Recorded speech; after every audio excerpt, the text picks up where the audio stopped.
Chapter 17, The Girl Who Owned a City. The door closed and Lisa and Tom were alone in the tower chamber. She forgot about the danger for a moment as she thought about hours passed in front of the candle in the dark room. She had spent so many nights planning for the future and worrying and hoping. Now she was back, but the room didn't belong to her. Why should it? She wondered. How could I fall for such a simple trick? She felt she didn't deserve the room or the city. She had failed to earn them back. Why does it have to be this way, Tom? She said, not knowing where the conversation would lead. Why do we have to fight? You know I don't want to fight. Have I ever attacked you before? This time, I'm only defending what's mine. What is it about you, Tom, that makes you want to fight and steal? Are you afraid you can't earn things for yourself? Why do you need to steal what others have worked for? Tom listened, but he couldn't reply. She had named his weakness, and that was painful. Lisa went on. What's good in your life, Tom? Did you ever wonder about that? What fun is there in your kind of dirty business? What fun is there in making people afraid of you? Why do you need slaves or soldiers who are afraid of you? You depend on fear. You start with your soldiers' fear of death and starvation, and then you add to your own fear of failure, and I can't help but think of it, Tom, your fear of building your own life with your own brains. You know, Tom, that's what it is. You haven't had the guts to depend on your own resources. No, you'd rather be tough and take what someone else has worked hard for. Do you have any idea what this city costs me, Tom? And I'm not talking about money either. I paid for this place with my hard work. I didn't force anyone to help me. I didn't steal anything that belonged to anyone else. I used my head, Tom, and I built Glenbard. And then you came along with your raged army and your guns and decided that my work was ripe for the harvest. Tom had no answer. He put the gun down on the table. But Lisa did not pick it up. She had a much better weapon. She understood his fear. She had Tom Logan against the wall, and she decided to drive home the final blow. You're afraid, Tom Logan, of life and your ability to earn your way through it.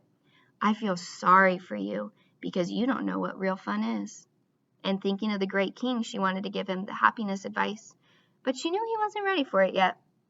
Not yet, at least. You're free, Tom, she said. Go away and take your army with you.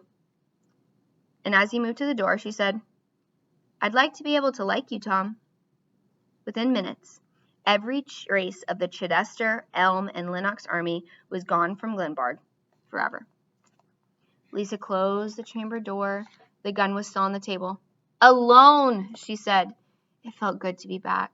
She felt drawn to the old chair, her chair. She sat deep in thought while her city was filled with happy citizens. The hall was crowded. They were waiting to see her. There was a knock at the chamber door. It was Todd. Well, we're back, aren't we, Todd? She smiled at him. They want you to speak to them, Lisa. What? About what? They're waiting in the hall. There are hundreds out there. I must rest a minute.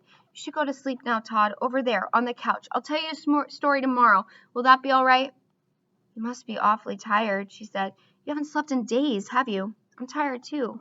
Maybe we can take a vacation soon. You know, I've been so very busy lately. I haven't told you what a good boy you are. And then Lisa noticed he had already fallen asleep. She looked lovingly at her brave little brother. After a time, the noise from the hall distracted her. What do they want? She wondered. Can't I be alone tonight? I'm so tired. Why must they shout like that? Why do they waste their time making a hero out of me? Why don't they spend the effort on something more constructive? How can I tell them? I must tell them, I know, she decided, but how? What can I say? There was another knock at the door. Come in, Eileen. What's the matter? Why are you crying? Oh, that's so nice of you, Eileen. That's the nicest thing anyone's ever said to me. And then Lisa tried to tell the little girl what it was that she wanted all the others to understand. You can do most anything in the world, but you must learn the first lesson, Eileen. Never, ever be afraid. If something bad does happen, you must ask yourself what you can do to make it into something good. And when something good happens, you must ask yourself what you can do to keep it good. Eileen, are you listening? If the bad thing is beyond changing, then forget it. Nothing can change it, not even your regret. But if the thing can be changed, then try everything in your power to make it good. You'd be surprised at what you're capable of, Eileen. Do you understand what I'm saying? Are you listening? The little girl was listening, but not to Lisa. She was hearing the sounds in the hall. To her, it sounded like 1,000 children at a party. Such a noise. What a merry mood. What do they want from me? Lisa thought. Today they follow and cheer me, and tomorrow they'll call me crazy. Just wait till they hear my new plans. I wish I could tell them my truth in a few simple words, but it's impossible. Even the king's happiness advice wouldn't make sense to them. I know that. They have to discover it for themselves. They have to end the fear by themselves. They have to learn to earn for themselves. Wouldn't it be an absurd thing if I tried to give it to them, or if I tried to make them earn it? Or learn it? That would be the mistake the great king made. It wouldn't make sense at all.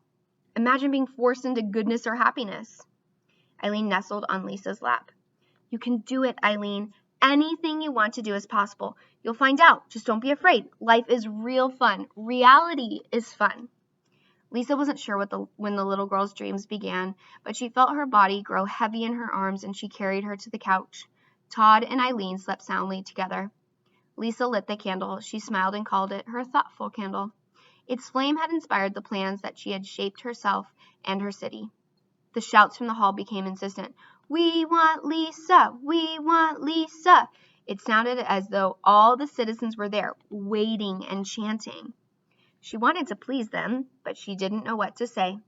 Should she tell them about the King of Chicago and try to wake them up from the struggle that was coming? Should she quote from her special book, the one that she had put into words the truth she had sensed? No, she decided. That won't do it. That's not something they would understand. She had to speak to them. It was her job. But she was so very tired. What could she say? Why do they keep shouting? Can't they go to bed and dream about their own plans? Why must they hear mine? Tonight, I have no plans. My life is full and I am satisfied. Sure, I'll talk to them. I'll give them a speech they'll cheer and forget by the time they fall asleep.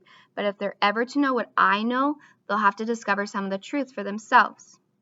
They have to see me for what I am. I'm not afraid of reality. I see it and I learn from it. And that's real fun. She paused by the door, not wanting to make her appearance, not wanting to spoil her hard-earned peace.